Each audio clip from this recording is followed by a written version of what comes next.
আজকে আর একটা আপনাদের আপেলের রেসিপি দেখাবো। আমি বাগানে চলে আসলাম। দেখেন কত বড় বড় আপেল। আপেলের বাগানে আসলে মনটাই যেন ভালো হয়ে যায়। এখন এই আপেলটা পেড়ে বাসায় নিয়ে যাব। নিয়ে যাওয়ার পরে এটা ভালোভাবে ধুয়ে নেব। ধুয়ে নেওয়ার পরে এটা আমি ছুরি দিয়ে ছিলে নেব। খোসাটা ছাড়ানোর পরে এটা আমি গোল গোল করে চাকা চাকা করে কাটবো।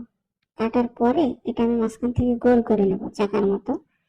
এবার তারপর একটা আমি ডিম ফাটাই নিব। ডিমটা ভালোভাবে গুলে নিব। গুলে নেওয়ার পরে একটু ওই যে আপেলটা চাকা চাকা করে রাখছিলাম ওইটা আমি একটু ময়দা মাখাই নেব। ময়দা মাখিয়ে ডিমের যেটা গুলে রাখছিলাম ওটাতে চোবাবো।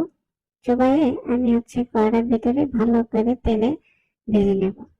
ভেজে নেওয়ার পরে দেখেন অনেক, এটা খেতে খুবই সুস্বাদু হবে। আপনারা বাসায় চেষ্টা করে দেখবেন। অনেক ভালো একটা রেসিপি।